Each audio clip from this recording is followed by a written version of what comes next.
Eugenie Harvey, where are you from? I'm originally from Sydney, Australia.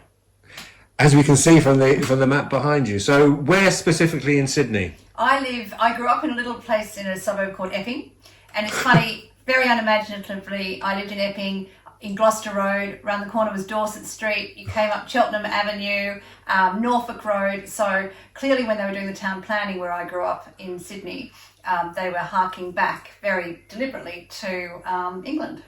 So we'll go. So we'll come back here to a minute. So whenever you moved here, when you found there was a place called Epping, did you go, yeah? I couldn't believe it. I couldn't believe I grew up in Epping and I now live 20 minutes away from Epping. Incredible. So when you say suburbs, how far from what we know as the city centre in Sydney? Well, I guess Epping would be like Harlow is to London. So, we wouldn't call Harlow a suburb, I know, but in terms of distance to get in and commutability, probably about the same distance, yeah. And so growing up, things like from school life, what was school life like? Well, I went to Arden Church of England primary school, and then I went to public Presbyterian Ladies College. So very strong faith sense to my upbringing and my education, certainly my education. And, we wore school uniforms and we didn't have school dinners. Those are the sort of main things that I note as being quite different to here. And when I say obviously you wear school uniforms here, but we had to go to quite a strict uniform shop and you couldn't buy them in Tesco, I guess is the main thing I recall. And no school dinners and longer nights. Certainly we'd be playing, very late in the street with friends because we're daylight saving for a lot longer of the year. So maybe for 9 months you'd be playing out. That's kind of my main memory. So we sometimes have a stereotype of Australians, a very healthy outdoor life, etc. Was it true? It's not a stereotype, it's the truth. It's not without exceptions, of course. But generally speaking, it's a very, very healthy, outdoorsy, physically active lifestyle, and it's an absolutely wonderful quality of life.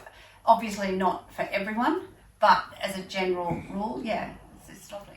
And how often, when you were growing, how often would you go to the city centre in Sydney? Well, it was a big deal to go to town. So, we're going to town, and go in, and you might be going to see, a play, or to go to the opera house, or to go for a school trip. It was a thing to go to town, as we called it. You mentioned the opera house. Some people who go and visit the opera house, or who are lucky enough, see it and go, "Oh, it's not quite as big as we thought it was." Do you ever get that? No. Well, for me, it remains an incredible icon.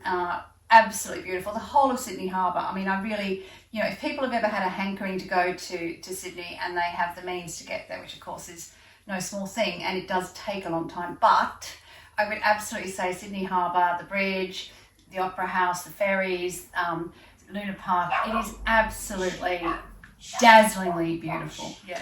And what opportunities as you're growing up and getting older, because it's a vast country, isn't it? If you put it transpose on a map of Europe, Darwin's where Helsinki is, and Sydney's, I think Melbourne's where Athens is.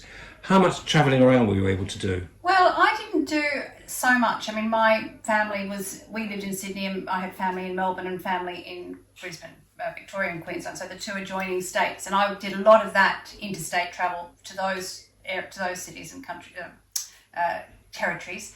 But in terms of Western Australia or up to the far north, didn't really do so much of that. That might have just been my family, but it's a huge distance. As you say, it's Helsinki. It's no small thing to undertake. And I guess when you get there, you're in the same country. So it was a huge journey for not a particularly different experience. Although that said, the desert is very, very different to living in suburban Sydney. So it is very different. And were there things that were just there that you may have, I think whether it's the Blue Mountains or Bondi Beach, did you ever go to there, or are they just there? Yeah. We went to the Blue Mountains a couple of times a year. There's a beautiful hotel called the Carrington, and my mum used to take us up for weekends a couple of times a year. And the Blue Mountains are just jaw-dropping. What I will say about the Blue Mountains is it's very cold. It's properly cold. Properly cold as we call cold over here. I have to laugh at the moment because it's winter in Sydney, and it's about 14 degrees. And my sister's saying to me from Manly, where she lives, "Oh, why would you leave the house? It's bitter." And I say, "Oh, it's about 15, 14. I say, "It's what it is here today." So we have very different sort of understandings of temperature. But yeah, the Blue Mountains is beautiful, Bondi Beach, beautiful, Manly. All the places you see on the television programs are as beautiful, in my opinion, as they look. At this point, your father. Some people in obituaries and credits to him, almost like Mr. Television. Yeah. He wrote the Sullivan's theme. Yeah, my dad wrote the Sullivan's theme, which is a very beautiful piece of music. And my dad was a Wood Green boy, so grew up not far from here. And in the late 50s, early 60s, went to Sydney. He was the band leader on a ship. And when he got to Sydney, he got a job working for EMI, and then he got contracted to work in television. And as part of that, he wrote the Sullivans, which actually was a wedding march for my mum's cousin. I remember the wedding quite well, that she walked down the aisle to the Sullivans. And yes, he met my mum, and they got married, and we had a family life there. But because he was British, of course, I have a British passport, which was my ticket back to England. Several times I came as a young person, but I came, on a sort of potentially permanent basis, although I didn't really see it so at the time, when I was 30, which is, I know you won't believe it, Michael, 23 years ago. And I remember we talked about, there was an American artist I really like called Ben Folds. And it was a bit like on daytime TV, and I think he did something with his piano, and your dad told him off. Yeah. But then they become friends or something. They did, yeah. He came on the show that my dad was the musical director of, and at the end of his song, he trashed the piano. It was like his thing was to and my dad was appalled. My dad's a pianist and great respect for the instrument. My dad's a larrikin too, and he was quite well known for that. And after Ben Folds had done this, my dad came back from the commercial break and said, I can't believe that just happened, and I'm shocked. And Ben's a musician, he should have more respect for his craft. But in true showbiz fashion, Ben Folds rang my dad up and said, I'd like to apologise, and can I buy you a drink? And they went up that night to the Seagull Townhouse, and they were mates ever. My dad's now passed away, but they were friends forever after that.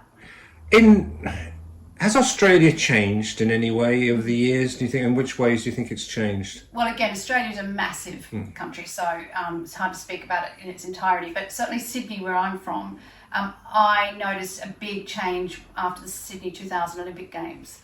There was huge investment in Sydney, and the world's gaze was upon all these beautiful spots that we'd all sort of just been privately enjoying and been very lucky to have. And then, we were kind of put on the world stage. So, that was really when I left Australia about that same time. And I really struck every time I go back that Sydney is now very cosmopolitan, very world class. It is one of the greatest cities on the planet, I think. Whereas before it was a little bit more of a sort of, bit hometowny, not quite as glamorous. So yeah, it has changed. I asked one of our Annalise from New Zealand we interviewed about, did you feel when you stood there in Australia, there was this big world out there that you wanted to go and see? 100%. And I think that is the one thing, having said all the beautiful things about the quality of life, and it's gorgeous, you are such a long way away. And you are on a big island. So even you're in the middle of a big island, and then you're surrounded by sea, and there is a long distance between, where you are and the rest of the world. And I think for people, particularly those like me who have, a sort of really quite direct, traceable route back to civilization, as it were, it's fairly natural to be curious about it and to want to get back into the kind of thick of things, because you are very remote over there. Yeah. When's the last time you went back?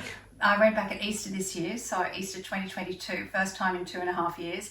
The longest time I hadn't been back. And I think if you'd said to me back in 2000 when I left that there will be a period of time when you won't be able to go home and see your family for nearly 3 years, I would have said I'm not going, because it was awful. But did you take your son?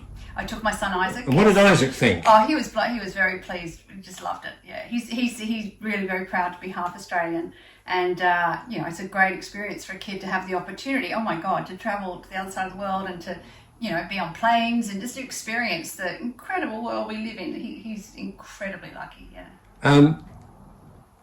What about food? Some people talk about Vegemite and things like that. Is there anything that in Australia? Tim Tams, I think they're like a much better penguin, I think is the closest, but they are in fact I bought some packets back, and you know, people will pay serious money for a Tim Tam. They're very delicious, but otherwise food in Australia is great. It's very much a lot of influence of Asia, so lots of fabulous Thai and noodles, and I mean, well, you know, you've been, the food is first class. The seafood's great, yeah. And do people think of you as an Australian? You know, and sometimes people meet you, or your manner, or your way of because you know you have been a counsellor and in your professional life. Are you an Australian? I'm very proud of my Australian heritage, and I don't shy away from it or hide it. I think people take me as they find me, but I think I've hung on to it pretty tightly. That said, when I go home, my friends back home say, "Oh, you sound so English," you know. So where is home?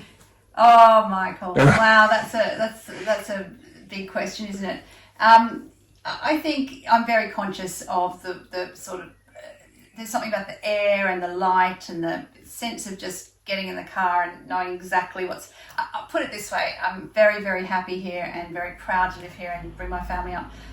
But I never feel 100% relaxed, and it might only be 1 or 2% more, but I do feel a tiny bit more relaxed and at ease in Sydney.